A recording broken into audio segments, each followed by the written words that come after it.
주일 오후 예배 시간에는 창세기 말씀을 가지고 성경 공부를 그렇게 진행하고 있습니다.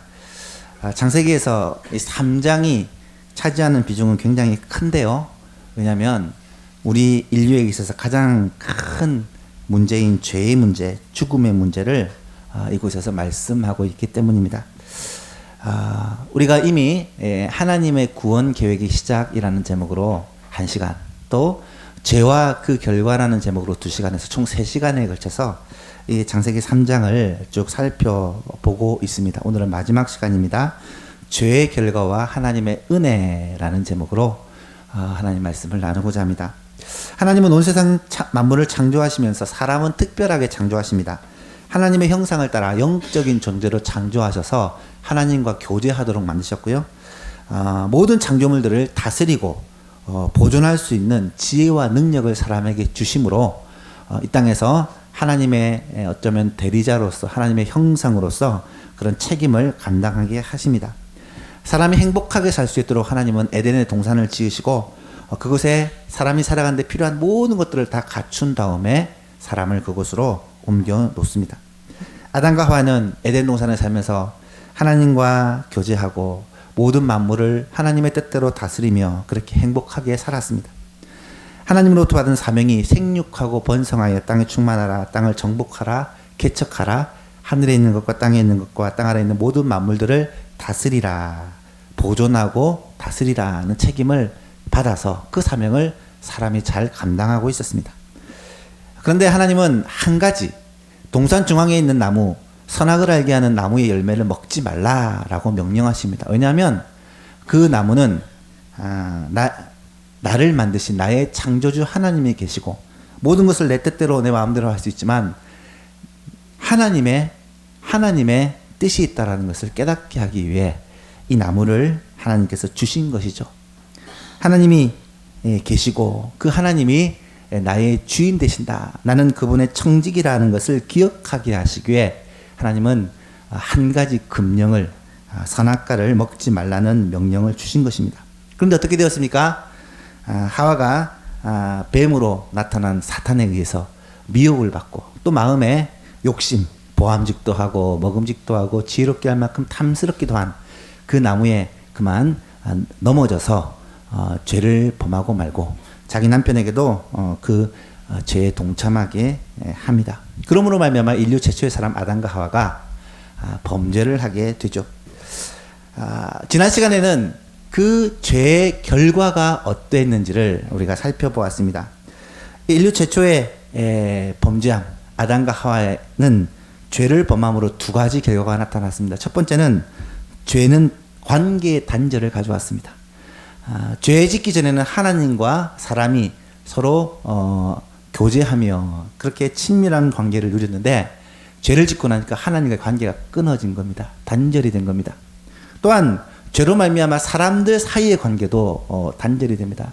이 당시는 사람이라고 해봤자 아담과 하와밖에 없는데 이 2사람이 그렇게 사랑했던 사이였는데 서로가 책임을 전가하고 또 서로가 서로에게 그 지배욕을 가지게 되는 그런 관계가 되게 되어지죠. 갈등이 생기게 된 겁니다. 이후로 모든 사람 사이에 갈등이 끊이지 않습니다. 이 아담의 아들이었던 가인과 아벨 사이에도 갈등이 생겨서 심지어 죽이는 일이 벌어지고 그 7대손이었던 가인의 7대손이었던 라멕 같은 경우는 사람을 무자비하게 죽이는 그런 일들을 서슴지 않고 행하는 모습을 보게 되죠. 사람들과의 관계가 죄로 말미암아 그렇게 갈등을 일으키게 된 것입니다. 또한 죄로 말미암아 지난주에는 언급은 안 했지만 사람과 자연, 하나님이 만드신 피조물 사이의 갈등도 계속되어집니다. 땅이 가시덤불과 엉겅퀴를 내었고요. 또 자연이 오염이 되어지고 파괴가 되기 시작합니다. 동물과 식물들이 서로 상생관계가 아니고 서로가 서로를 해하는 그런 대치관계, 갈등관계가 되어지게 된 것이죠. 죄는 이런 관계 단절을 가져왔을 뿐만 아니라 죄는 하나님의 심판을 가져왔습니다. 하나님은 먼저 뱀에 대해서 심판을 합니다. 사탄의 도구로 쓰임받은 뱀에 대해서 하나님은 14절에 뱀에게 이르시되 내가 이렇게 하였으니 내가 모든 가축과 들의 모든 짐승들보다 더욱 저주를 받아 배로 다니고 살아있는 동안 흙을 먹을지더라. 참 비참한 저주를 받게 됩니다. 그 다음에는 이 뱀 안에 역사한 사탄에 대한 저주가 나타납니다. 15절인데요. 첫 시간에 우리가 이 부분에 대해서 가장 중요한 말씀이기 때문에 살펴보았습니다. 내가 너로 여자와 원수가 되게 하고 내 후손도 여자의 후손과 원수가 되게 하리니 여자의 후손은 내 머리를 상하게 할 것이요 너는 그의 발꿈치를 상하게 할 것이다. 예수 그리스도 십자가 사건을 미리 예표하며 하나님의 구원 역사가 이루어질 것을 보여주는 원시복음이다 라고 말씀을 드렸습니다. 여자에 대한 심판은 16절에 나타납니다. 또 여자에게 이르시되 내가 임신하는 고통을 크게 더하리니 내가 수고하고 자식을 낳을 것이며 너는 남편을 원하고 남편은 너를 다스릴 것이니라. 가장 행복해야 될 가정이 하나님께서 생육하고 번성하여 땅에 충만하라 라는 그러한 축복이 고통이 되게 된 거예요. 자녀를 낳는 것이, 잉태하는 것이, 자녀를 탄생케 하는 것이 고통이 되어지게 된 거예요. 자녀를 양육하는 것이 고통이 되게 된 것입니다.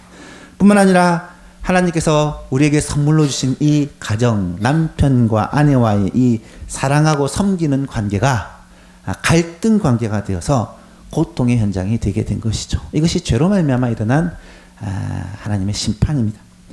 또한 남자에 대한 심판이 17절에 나타납니다. 아담에게 이르시되 내가 내 아내의 말을 듣고 내가 내게 먹지 말라 한 나무의 열매를 먹었은즉 땅은 너로 말미암아 저주를 받고 너는 내 평생 수고하여야 그 소산을 먹게 될 것이다.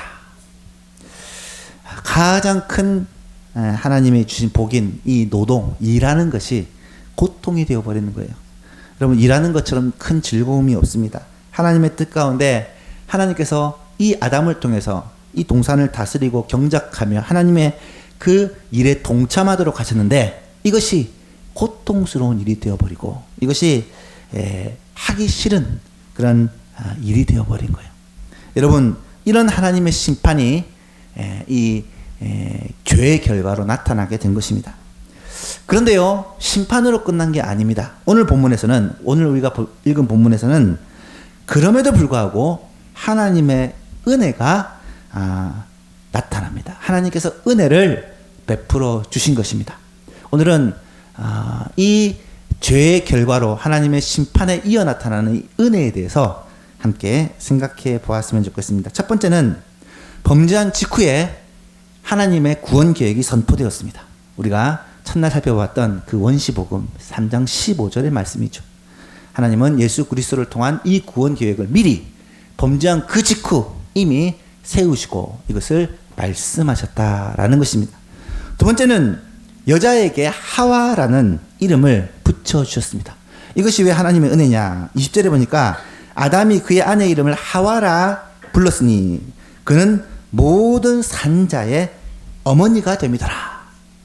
모든 산자의 어머니가 된다라는 말은 하나님이 아담과 하와에게 심판하셔서 아담과 하와가 죽고 나서 인류가 끊어지는 것이 아니라 자자손손 자녀들을 낳고 물론 고통하면서 수고하면서 낳지만 자녀들을 낳고 그 인류가 계속해서 이어질 것을 이 하와라는 이름을 통해 약속하신 것입니다.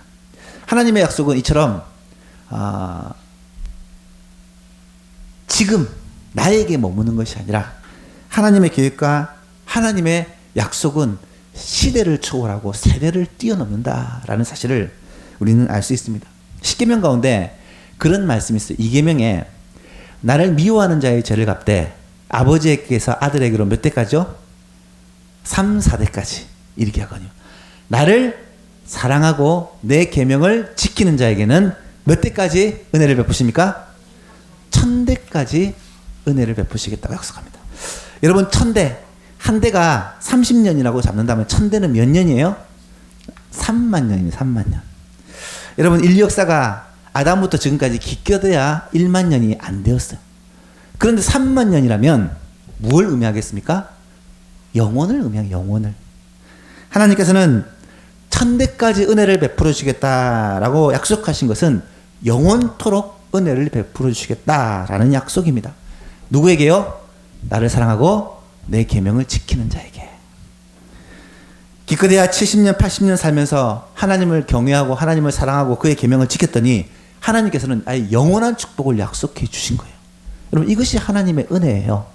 우리에게 천국을 주신 것은 이 땅에서 예수님을 믿고 주님을 내 구주로 섬겼더니 우리에게 영원한 천국을 주신 것은 이해로 계산으로는 납득할 수 없는 하나님의 은혜라는 것입니다. 하나님은 시대와 세대를 초월한 이 은혜를 베푸시는 분이다 라는 사실을 이 하와라는 한 여인을 통해서 인류 전체를 바라보시는 주님의 그 약속에 우리는 깨닫게 된다라는 것이죠. 세 번째로 어떤 은혜를 베풀어 주십니까? 아담과 하와를 위해 가죽옷을 지어 입혀 주셨습니다. 이것이 하나님의 은혜라는 거예요. 21절에 보십시오. 여호와 하나님이 아담과 그의 아내를 위하여 가죽옷을 지어 입히시더라 시니라. 여러분, 아담과 하와는 범죄한 직후 자신의 벌거벗음을 깨닫고 어떻게 합니까? 수치를 가리기 위해서 무화과 나무 잎을 엮어서 치마를 만들어 입었다 라고 그렇게 기록을 합니다. 여러분, 무화과 나무 잎이 며칠이 갈까요? 무화과 나무 잎을 따가지고 치마로 만들면 아마 며칠 못 갈 거예요. 여기 아름다운 꽃이 지난주에 이어서 오늘도 밝게 울고 있는데 이 꽃을 이 정도 유지하기 위해서 우리 전사님이 매일 물을 줬어요. 매일 물을 흥건하게 줘서 먹고 시들지 않도록. 만약에 물을 안 주면 하루 이틀만 시들어 버리고 맙니다.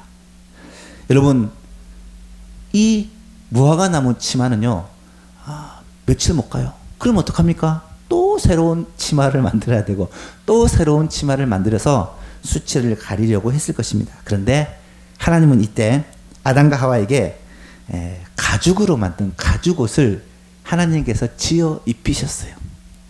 여러분, 하나님이 만드신 가죽옷이라면 어떻게 만드셨을까? 아마 최고로 완벽하게 잘 만드셨을 거예요. 여러분, 명품 위에 명품입니까? 명품이 모양만 명품이기 때문이 아니라 박음질이라든지 만든 상태가 그냥과 확실히 다르기 때문에 명품이래요. 하나님이 만드셨다면 분명히 명품 중에 명품 옷이 아닐까 생각이 듭니다. 그런데요, 무화과 나무 치마를 입으면 불편해요. 여러 면에서 딱딱하고. 그런데 가죽으로 만든 좋은 옷을 만들어 입히셔서 편하고 오래 가도록 해주셨습니다. 여러분, 그것이 하나님의 은혜인가? 거기에는 그보다 훨씬 더 중요한 의미가 담겨 있다라는 것이죠. 단지 좋고 오래가는 옷이 이 가죽옷이 아니라 이 가죽옷을 만들기 위해서는 반드시 짐승이 희생이 되어야 된다라는 것이죠. 가죽옷을 만들기 위해 하나님은 양이라든지 아마 양을 잡으셨을 거예요. 양을 죽이시고 그 가죽을 취하셔서 아담과 하와를 위해 옷을 만들어 주신 거예요. 하나님께서 사람을 대신하여 짐승을 희생시키시고 사람의 이 수치를 이 짐승의 희생으로 가리워주는 것. 이것은 구약의 제사 제도를 보여주는 것입니다. 여러분, 구약의 제사는 사람의 죄를 대신 대속하기 위해 짐승의 피를 흘림으로 그 생명을 죽임으로 말미암아 죄가 사함을 받는 거예요. 이것이 구약에서 드리는 제사 제도인데 이 증거가 무엇입니까? 아담과 하와가 처음 낳은 아들이 가인과 아벨이잖아요. 이 가인과 아벨이 장성하여 농사를 짓고 가인은 아벨은 양을 치고 자신이 하나님께 예배를 드리는데 가인은 그 소산으로 예배를 드리고 아벨은 무엇으로 예배를 드립니까? 양의 첫 새끼를 가지고 하나님께 예배를 드립니다. 그랬더니 하나님은 그 아벨이 드린 제물을 기쁘시게 받았다라는 것이죠. 여러분, 왜 하나님의 그런 예배를 받으셨을까요? 바로 짐승의 피를 흘림으로 언약의 제사를 드리는 이 죄를 속하는 하나님의 이 죄의 사함의 이 방법이 구약에서 죄를 속하게 되는 그런 방법이라는 것을 이 아벨의 제사를 통해서 우리는 깨닫게 된다라는 거예요. 나중에 이스라엘 백성들에게 구체적인 제사의 방법과 제사의 그런 내용들을 설명을 해주시는데, 율법으로 이 제사제도는 결국 누구를 가리키는 것입니까? 예수 그리스도의 보혈의 죽음을 가리키는 것입니다. 하나님의 어린 양으로 이 땅에 오신 예수님께서는 갈보리 언덕에서 우리의 모든 죄를 대신하여 지시고 그 죄의 값을 십자가에서 피를 흘리시고 죽으심으로 말미암아 치루어 주십니다. 다 이루었다. 우리의 모든 죄값을 다 치루어 주신 이 십자가 대속의 사건은 구약에서 짐승을 사람의 죄를 대신해서 드리는 이 대속의 제사와 같이 우리의 죄 문제를 해결하신 것인데, 구약의 제사는 일시적인 것이지만 예수님의 대속의 죽음은 영원한 것이요, 구약의 제사는 불완전한 것이지만 예수님의 대속의 죽으심은 영원한 것이요 완전한 것이라고 여러 번 말씀을 드렸습니다. 사랑하는 여러분, 하나님의 이 놀라운 은혜는 지금도 여전히 우리에게 유효하다는 것입니다. 지금도 예수 그리스도, 우리를 위하여 십자가에서 자기 생명을 주신 그 예수님을 붙잡고 의지하기만 하면 하나님의 이 놀라운 은혜에 동참하게 되어진다라는 사실입니다. 하나님은 지금도 우리를 회복시키시기를 원하십니다. 며칠마다 한 번씩 무화과나무 잎을 엮어서 새로운 치마를 만드는 아담과 하와의 모습을 한번 상상을 해보십시오. 이것이 어쩌면 오늘 이 시대를 살아가는 우리 인생들의 모습일지 모릅니다. 해답을 발견하지 못하고 자신의 방법으로 구원을 향해 살아가는 인생은요, 지금도 수고하고 방황하고 살 수밖에 없습니다. 그런데 하나님은 우리의 인생을 짐을 지고 수고하고 방황하는 우리를 찾아오셔서 무화과 옷을 벗겨주시고, 무화과 나무로 만든 그 옷을 벗겨주시고 가죽 옷을 지어 입히시면서 예수 그리스도로 옷 입혀주시는 그 대속의 죽으심으로 말미암아 우리를 하나님의 자녀로 다시 회복시켜 주시는 모습을 우리는 상상해 보아야 한다는 것. 이것이 오늘날 이 가죽 옷을 입히시는 주님의 은혜다라는 것입니다. 예수님은 말씀하십니다. 마태복음 11장 28절이에요. 우리가 잘 아는 말씀이죠. 수고하고 무거운 짐진 자들아 다 내게로 오라. 내가 너희를 쉬게 하리라. 나는 마음이 온유하고 겸손하니 나의 멍에를 메고 내게 배우라. 그리하면 너희 마음이 쉼을 얻으리니 이는 내 멍에는 쉽고 내 짐은 가벼움이라 하시니라. 주님은 이 은혜의 잔치에 지금 저와 여러분을 초청하고 계시다라는 거예요. 여러분, 이 주님 앞에 다 나올 수 있기를 바랍니다. 예수님의 십자가 보혈의 그 공로 앞에 우리가 예수 그리스도라는 그분으로 옷 입고 이 영원한 생명, 하나님이 주시는 이 은혜의 복을 받아 누리시기를 바랍니다. 주님이 주시는 옷은 은혜의 옷이요, 정결한 옷이요, 깨끗한 옷이요, 예수 그리스도의 옷은 우리가 천국에 갈 때 하나님 앞에 입어야 될 예복이라는 사실이에요. 새롭게 변화된 삶, 새롭게 거듭난 삶을 살아가는 저와 여러분 될 수 있기를 바랍니다. 문제는 이렇게 거듭난 우리, 예수 그리스도를 말미암아 새 생명을 얻은 우리도 계속적으로 옛사람의 유혹과 본능과 또 죄의 미혹을 받게 된다는 거예요. 그래서 우리는 날마다 그리스도로 옷 입고 날마다 우리를 대속하신 예수 그리스도의 보혈을 붙들고 살아야 이 죄 가운데 승리하며 살 수가 있다는 거예요. 우리가 잘 아는 에베소서 4장 말씀에 이런 말씀이 나타납니다. 너희는 유혹의 욕심을 따라 썩어져가는 구습을 따르는 옛사람을 벗어버리고 오직 너희 심령이 새롭게 되어 하나님을 따라 의와 진리의 거룩함으로 지으심을 받은 새 사람을 입어라. 이 부분을 원어로서 분석을 하며 공부를 했었는데요. 사실은 이 말씀이 잘 보시면 번역이 조금 애매하게 되어 있지만 22절과 24절은요. 이 동사가 과거형으로 되어 있어요. 그리고 23절은 현재형 동사를 사용하고 있다는 거예요. 무슨 말입니까? 22절과 24절 말씀은 너희는 유혹의 욕심을 따라 썩어져가는 구습을 따르는 옛사람을 사실은 이미 벗어버렸다라는 거예요. 예수 안에 있는 사람은, 그리스도를 믿는 우리는. 그리고 24절에서 하나님을 따라 의와 진리의 거룩함으로 지으심을 받은 새 사람을 이미 입었다라는 거예요. 변화된 새 사람이 되었다라는 말씀이에요. 그런데 가운데 23절만 신기하게 현재형 동사를 사용합니다. 오직 너희의 심령이 새롭게 되다라는 동사가 현재형으로 되어 있어요. 현재형은 여러 번 말씀드리지만 반복, 계속적인 용법이에요. 헬라어에서 현재형은 계속 날마다 그렇게 된다는 말입니다. 우리의 심령이 날마다 성령으로 말미암아 새롭게 된다라는 거예요. 우리가 옛사람을 벗어버리고 새사람을 입은 하나님의 자녀가 되었지만 여전히 미혹, 유혹, 여전히 죄의 습성이 남아있기 때문에 우리 가운데 날마다 심령을 새롭게 해야 될 필요가 있다는 거예요. 사랑하는 성도 여러분, 주의 성령의 도우심으로 말미암아 날마다 우리의 심령이 새롭게 되는 이 은혜를 누리시기를 축복합니다. 이것이 예수 그리스도의 십자가 보혈의 공로를 날마다 우리의 삶에서 맛보고 누리며 살아가는 거예요. 이것이 바로 이 죄의 결과, 하나님의 심판 가운데 하나님께서 베풀어 주신 은혜다라는 것이죠. 마지막 네 번째입니다. 에덴 동산에서 내쫓아 생명나무의 열매를 먹지 못하게 하셨다라는 거예요. 이것이 왜 은혜냐? 이것은 하나님의 벌이 아니냐라고 생각할 수 있지만 잘 보시면 이것이 하나님의 놀라운 은혜라는 것을 알 수가 있습니다. 22절부터 24절까지 3절 우리 같이 한번 한 목소리 읽어봅시다. 시작.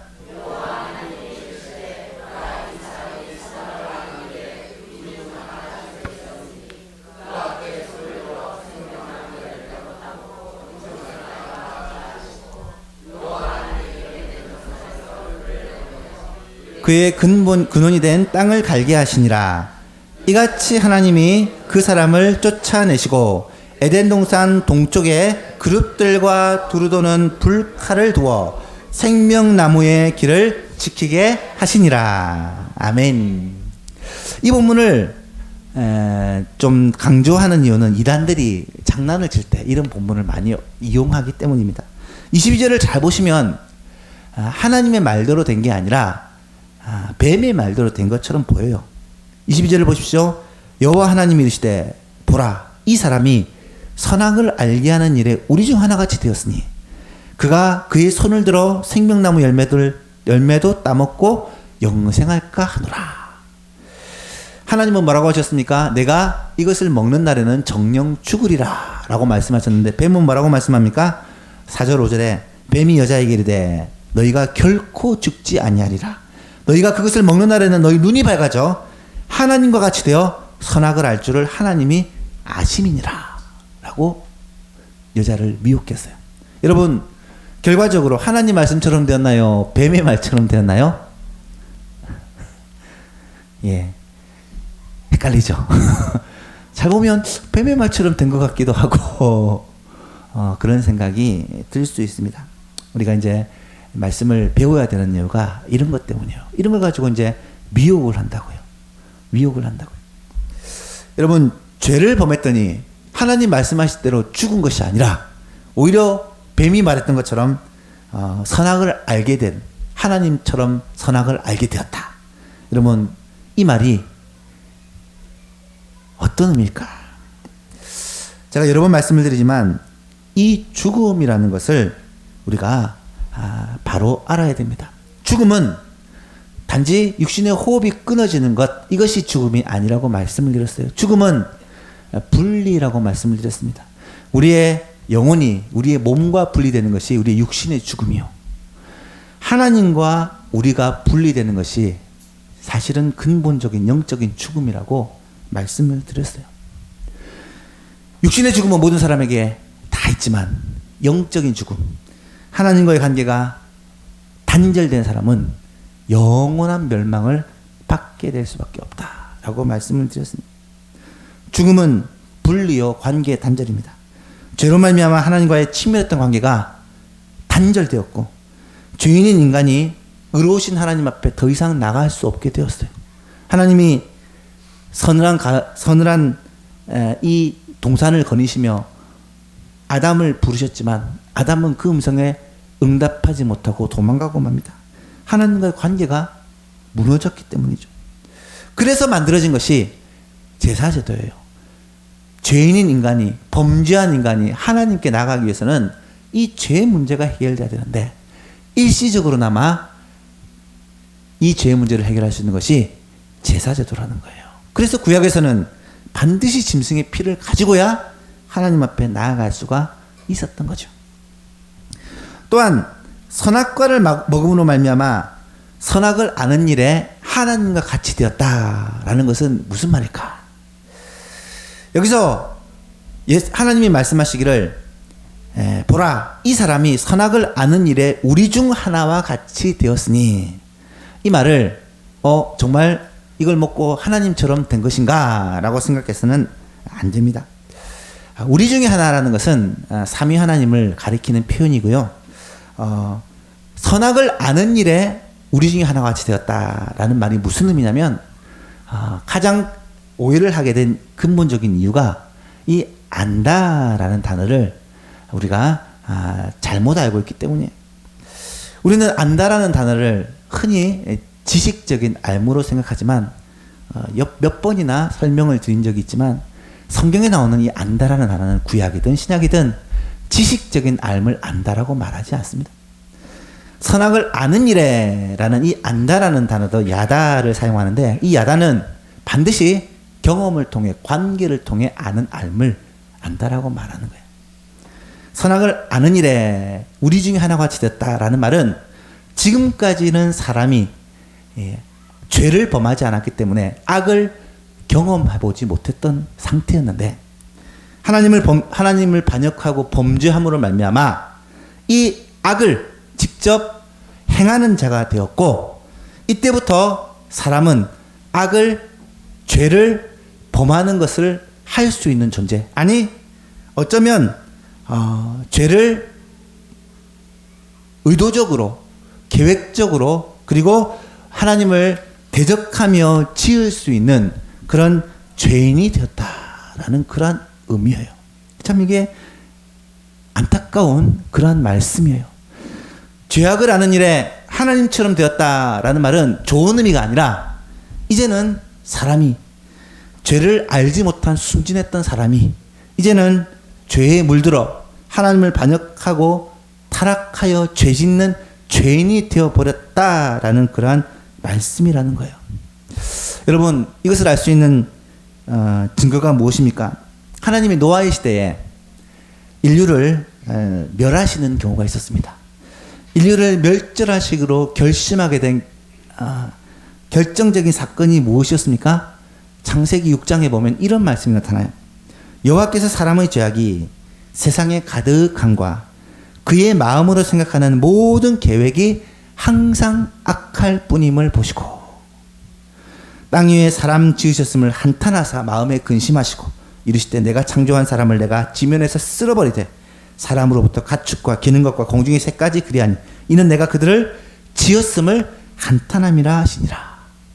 이게 노아 방주, 하나님의 심판의 계기가 되었다는 거예요. 여러분, 범죄한 이후 모든 사람은 죄인이 되어버린 거예요. 아담 이래의 모든 사람은 타고 죄인으로 태어나서 죄를 자연스럽게 짓는 죄인이 되어버렸다는 거예요. 이것이 원죄라고 말씀을 드렸습니다.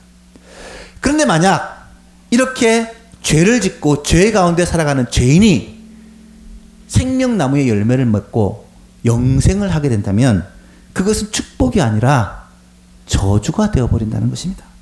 선악을 알게 하는 나무 옆에 있는 이 생명나무 열매를 먹게 되면 사람은 타락한 인간, 범죄하는 인간이 영원토록 산다?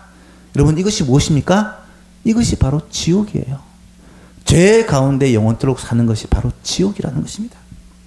죄로 말미암아 수고하며 근심하며 방황하며 갈등하며 그렇게 고통하며 사는 것이 영원하다. 여러분, 이것은 말 그대로 지옥이라는 것이에요.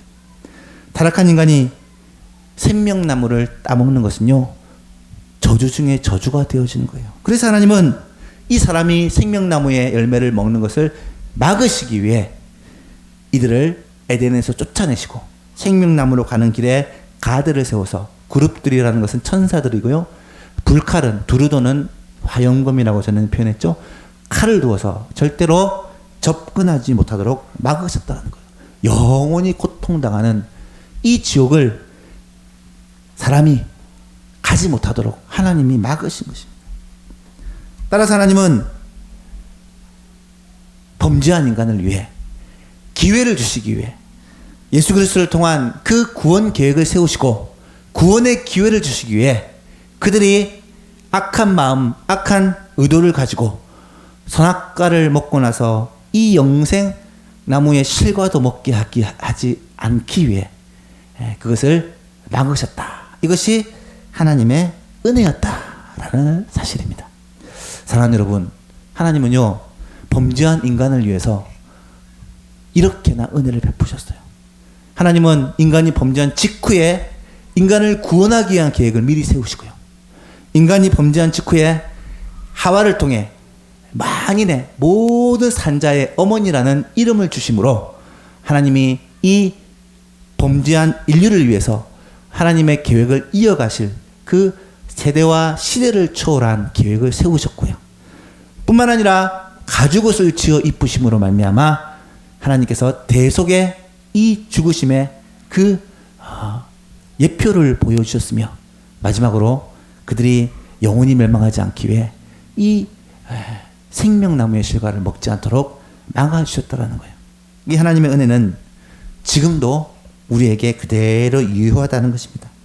우리의 연약함에도 불구하고, 우리의 실수에도 넘어짐에도 불구하고 하나님의 은혜는 계속된다는 거예요. 사랑하는 여러분, 나의 연약함만을 바라보지 마시기를 바랍니다. 우리는 실수하고 넘어지는 자예요. 하지만 나의 연약함을 바라보지 마시고 이런 연약한 나를 위해 오늘도 은혜를 베푸시는 그 주님을 바라볼 수 있기를 축복합니다. 그럴 때 우리는 하나님께서 베푸시는 은혜로 살아가는 거예요. 하나님께서 이 죄의 문제를 해결해 주신 거듭난 그리스도인들은 이제 날마다 그 은혜로 하나님께서 주시는 그 은혜를 받아 누리며 그렇게 살아가는 축복 가운데, 은혜 가운데 살아가는 자다. 이번 한 주도 우리의 삶이 이 하나님의 은혜를 맛보며 누리며 살아가는 모든 성도님 될 수 있기를 예수 그리스도의 이름으로 축복합니다.